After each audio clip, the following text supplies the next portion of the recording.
will know you here, I don't think, this morning. So please share a bit about yourself and share with us how you came to know God. Okay. So my name, everyone hear me?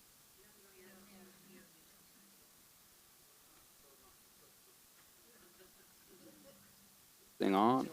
We're there, right, we're on. Yeah, sorry, my name's James. I am the son of Jane and John, and the grandson of Pat. And this, I said this used to be my home church. This has always been my home church. And coming back feels like coming home. So thank you for having me. I was just, before I go into what I do and all that, I was just sat there, and I was reminded as we were praying, and Kath was talking about a picture. I'm going to get all emotional now. I'm talking about, every time I stand on this stage, I start getting emotional. It was a while back, and I've honestly have completely forgotten about it until now, and I just felt like God was saying, just like remind you about it. And years and years ago, I had this picture of this church, and almost like looking at it from the outside, and the church was on fire. But it was like a good fire. The church wasn't burning up. It was a holy fire. And I just felt like God was saying, like, this place is a fire for Zion, for Wrexham, and it's not burning up. It's carrying on going, keeps going.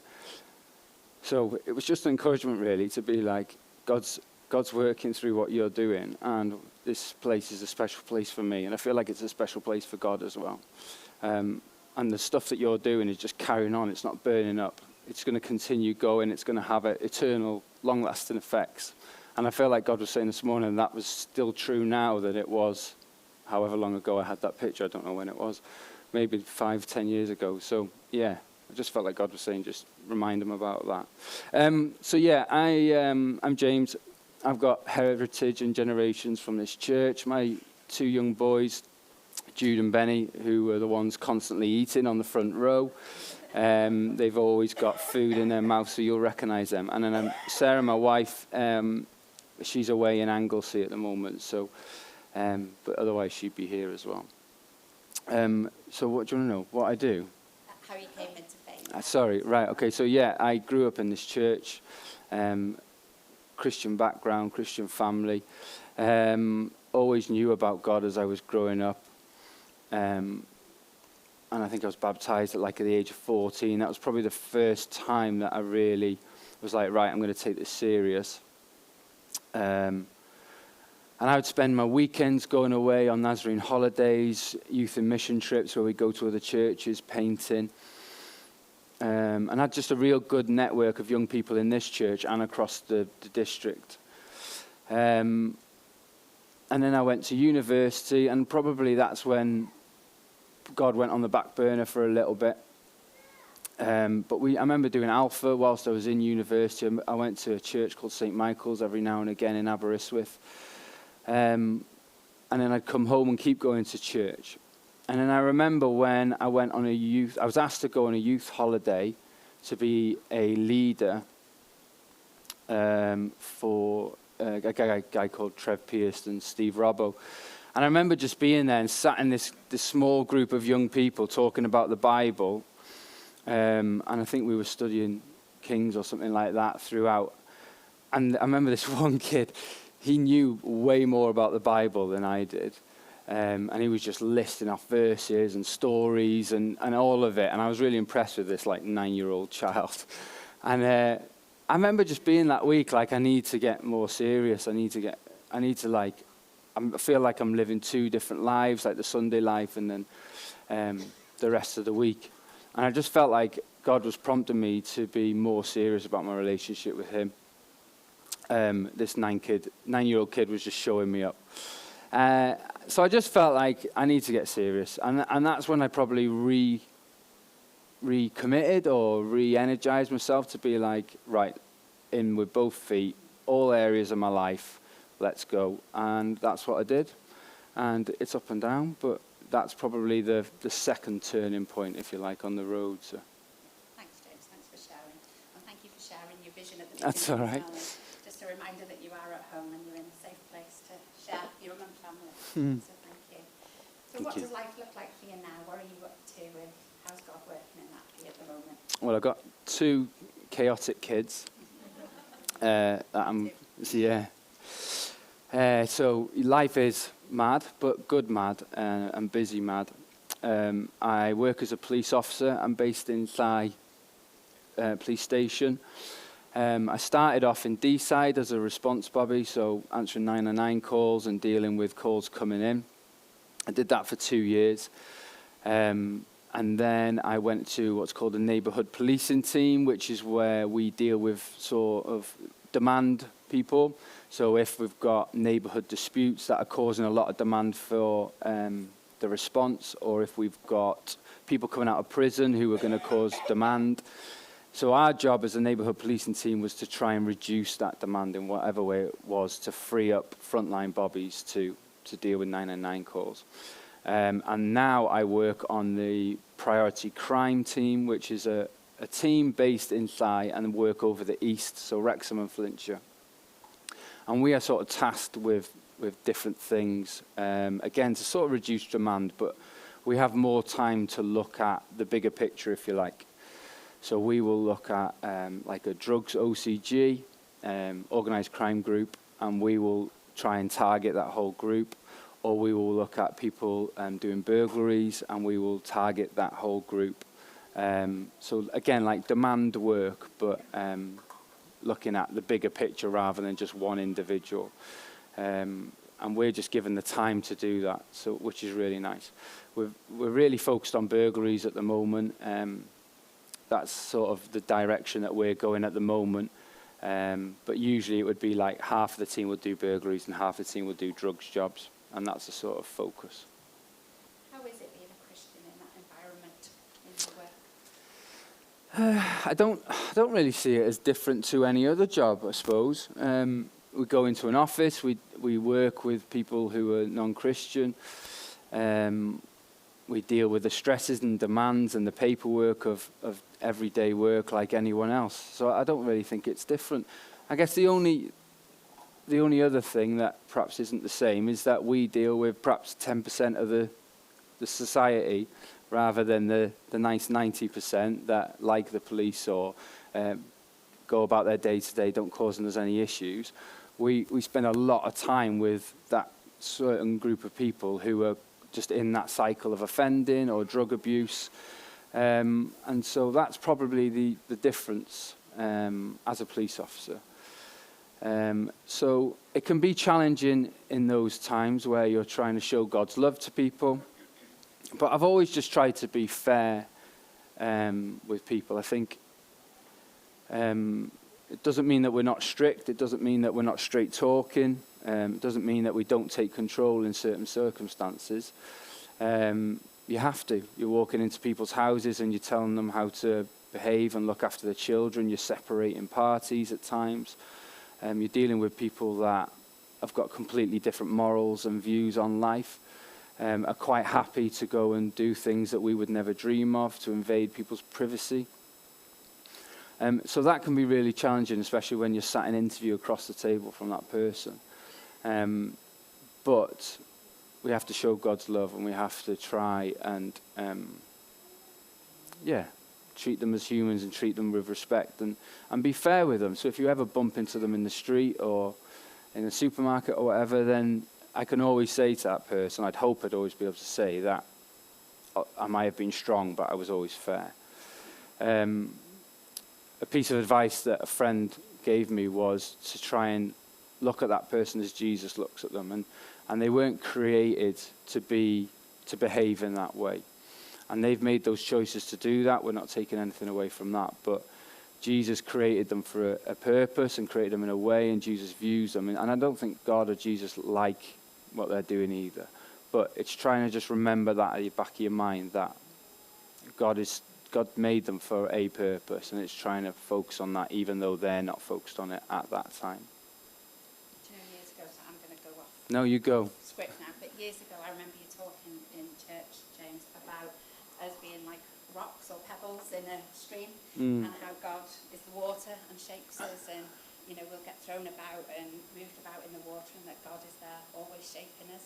And it's just lovely to hear you talking now and seeing how God is shaping you in their lives, and, in the life of the people of Guy and everywhere else you're working as well. Yeah, I think sometimes as police officers we have a lot of responsibility, but we have an opportunity as well to be possibly the one positive link and a positive influence that person has ever met, especially young people.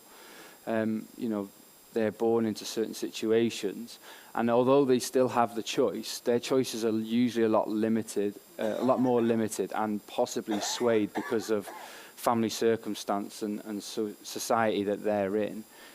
They're almost navigated towards a life of crime. And as social workers and police officers and youth workers and Christians, we are possibly going to be that one positive influence in that person. And we have to take that opportunity. So yeah, it's always trying to keep that in mind. And I don't always. But we try. Thank you. So chat to us a bit about your ministry. What ministries are you involved with at the moment? So Sarah and I and the kids are currently in Hope Street in Wrexham. So Sarah's involved with the kids' work, and I help lead worship there. And then Sarah's doing way more than me, but she's spinning loads of plates with work for the women and working with people who need counselling. I'm trying to think what I do. So one thing we are looking to do, I was trying to think what I'm currently doing, but it's probably more exciting to talk about what we're looking to do. So a couple of months ago, we were in an event called Descend in Wrexham, which is where Francis Chan and Martin Smith came over and held a worship event in Wrexham. And as part of that, all these young people in Wrexham, across denominations, were pulled to St. Giles Church, and there was just a really good atmosphere of young people having a different space to worship, their own space to worship. And it was a bit of a hyped-up club atmosphere. They were all at the front, just loving singing worship songs and being with each other and being in the presence of God, ultimately. And as a result of it, young people were just going out on the street and starting to pray with people and pray for healing for people. And God just was really moving.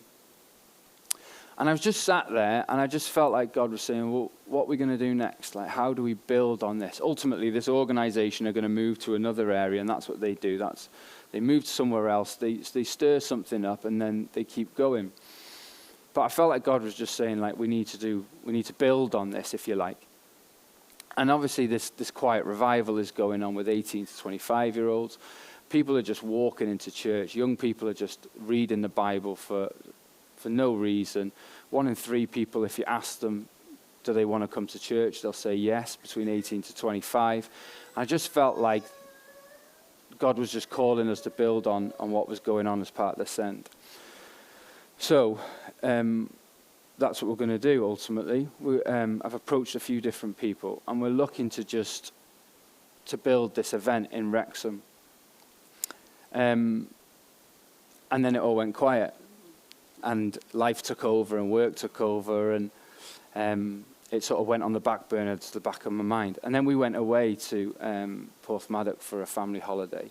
And my nana and I were just chatting at the table one morning, and we were talking about how things used to be, like these events, and how in Thai you had your prayer meeting in the morning, you had a service, you went out and had Sunday school after the service.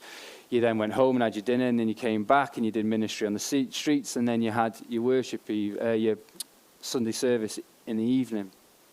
And I was like, how on earth did you do it? And then she said, well, not only that, we also did a worship night on a Friday night and a worship night on a Sunday and a Saturday night, Saturday night. And all the young people in Wrexham would jump on the bus, and they'd all travel to Wrexham. We'd all meet in a church. There'd be worship. There'd be a speaker. And from that, a mini revival started. And I was like, well, what do you mean, a mini revival? And she was saying, well, five or six people went to be overseas missionaries. People went into church leadership. People went into worship leaders, children's leaders. And, it just really, just this meeting of people and this seeking God over the weekend and throughout the week, making steps to meet with God, led to just people being, they just couldn't help themselves. They were going out and ministering. And I was like, that sounds cool. And that sounds kind of like what God's doing now. And it just reminded me, God just reminded me, like, I talked to you a couple of weeks ago about this event, and you've not done anything with it. So I was like, right, okay, let's get going. So I spoke to a few people, and they were like, yeah, we're going to do it. So on the back of that, we're looking to arrange, we have a date for the October the 11th, and we are creating a space for young people to come, any age, and it doesn't have to be young people, like you're all invited as well. But the folk, yeah, Jem, you can come. But it's aimed at that sort of 14 upwards, because that's what the research is saying, that young people are drawn to God and are being drawn to church and are being drawn to the Bible. And it's just trying to create another space where young people can come, that they can meet with Christians that they wouldn't usually meet with, because they might be in different churches. And as a young person, like, we would meet with Nazarene churches all over. So it was just a place for them to meet with new Christians, new friendships, in schools, hopefully. To worship God would be the primary thing, to grow in faith, and hopefully to invite their mates to as well. So that the young people of Wrexham are all being drawn together. And the whole focus is, not the whole focus, the whole sort of DNA of the event is that it's non-denominational, it's being held in one church, and that the youth come, that they're refilled, and then that they go out. And part of the words that I felt like God was saying to me, I can't remember when now, I've got it all written down somewhere, but part of the words I felt like God was saying, I think it was in the send, was that don't reinvent the wheel. Doesn't have to be anything new and shiny. It's worked before and it'll work again, which is interesting, because I started speaking to a friend of mine who I said, like, will you help me do it? And he said, well, we've been praying for Wrexham for a long time, and the word that I've been having in the last couple of months is the harvest is ripe, the fields are plenty, stuff that you've done before might not have worked then. Cast your nets on the other side, and this time the nets will fill up. And that was the sense that we were getting. It was nice that it was reaffirmed that God, I felt like God was really behind it, and that he wants this to happen, and he keeps reminding me about it.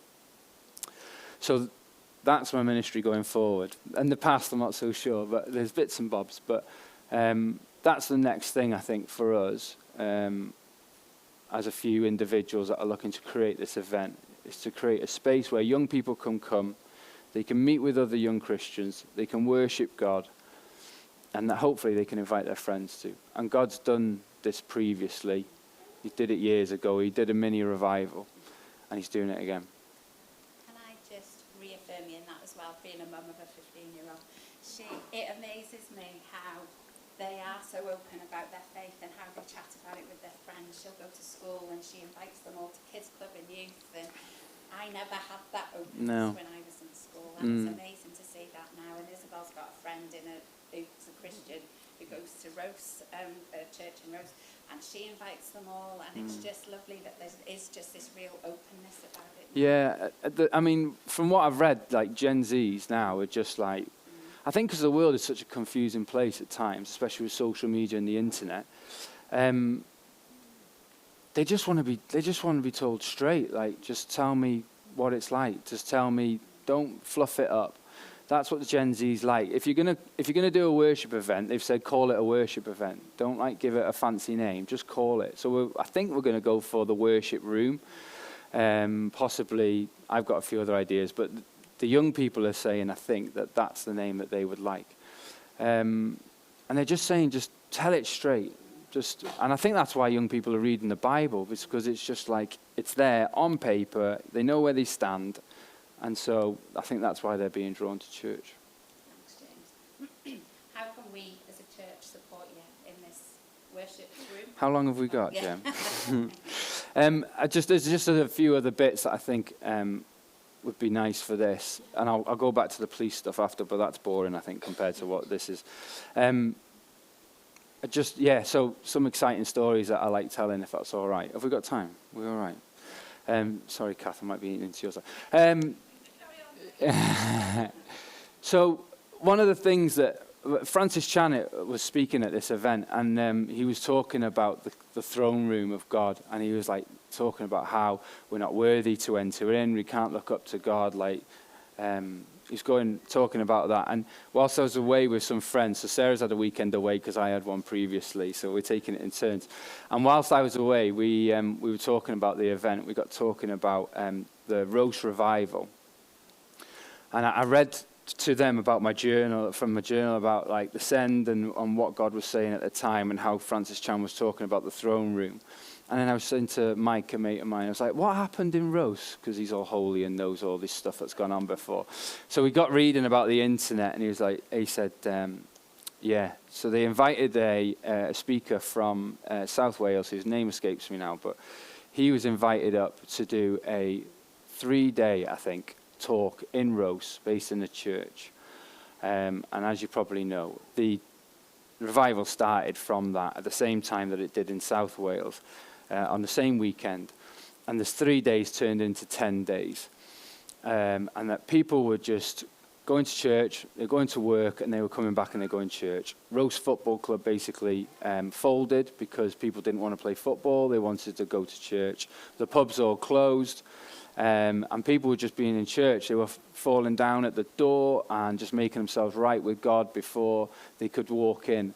And I think it was Boma, the guy's name, he spoke for eventually for the 10 days, but his plan for the 3 days to speak on the throne room of God.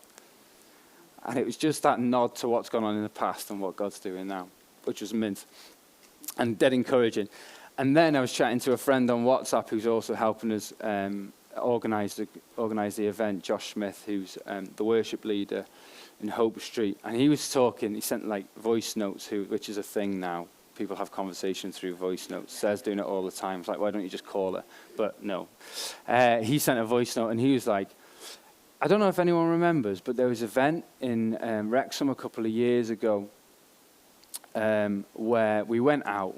I think they had scripts or something like that, and they were handing out scripts, praying for people in the streets. And he said, and one person had a prophecy at the time. And she and I don't know who this person is, but she had this prophecy that there was a pool of water up by the bus station in Wrexham, and it was flowing down through the town all the way down to St. Giles, and then it pooled at the bottom there. And she was just like, I just feel like there's this connection between the bus station and St. Giles. And I said to Josh, you're not going to believe this, but the event that the worship and youth events that were held, that Manana was talking about, they were held in St. Trinity Church, which is right next to the bus station. And it was just like God was just moving and creating this connection between the old and the new. But he's saying, don't reinvent anything. Don't do anything different. It doesn't need to be anything shiny. Just cast your nets on the other side. And there's this connection between what I've done before and what I'm doing again.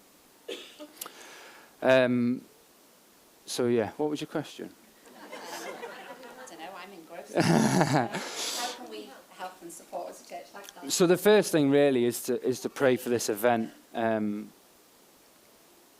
Yeah, it feels like, I really hope that God's going to like do crazy stuff in terms of affecting the youth of Wrexham.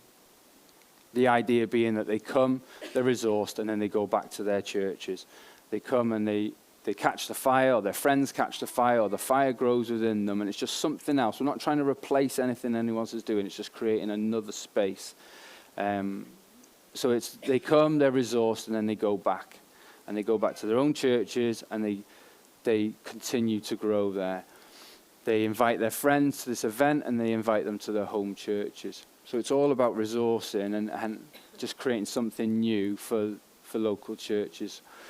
So pray for that. Pray that young people come. Pray that they invite their friends, and pray that they go back and, like worship leaders, overseas missionaries in years to come. That's what we really want. The other thing that I really love is to like be 10, 15 years down the line, and for young people to come up, they won't be young then, but for people to come up to me and be like, my mum and dad met at that event, or they met in church, and as a result of it, I'm going to church. Like, we would love for this to have a generational effect, so that, again, like God's moving through the generations of Wrexham. We're already had interest from like people down the coast and people in Newtown. So I think like people are going to be drawn to Wrexham and to the churches of Wrexham, and hopefully to this event as well. But it's just another tool, I think, that God's using. So pray for the event, pray for those that are going to come, pray for. We're still like speaking to speakers and band members. We're going big.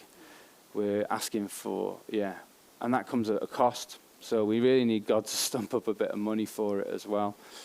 But yeah, just like we're just praying for change and movement of the Spirit in Wrexham to light these fires and to keep the churches of Wrexham thriving. Keep them on fire. That's funny, isn't it? Linked from the start to the end. For work, like we want to see the change there as well. I'd love like Christian leaders all the way from bottom to top, for the government, more Christians in the government who are like designing the policies and giving direction as to what we're doing as a police force.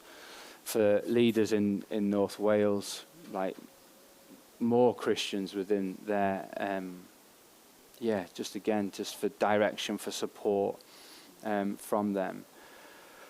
And then, like, we talk about change in young people and in Wrexham, but also in the police force. Like, I think the police force would look so much different, so much more different if we had more Christians in the police.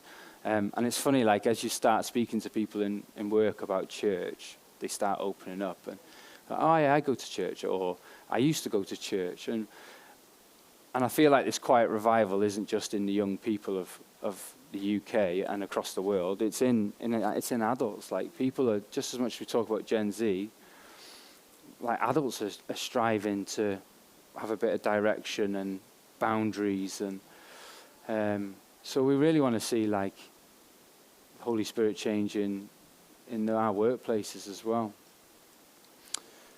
So, yeah. Thank you so much for sharing with us. That's all right.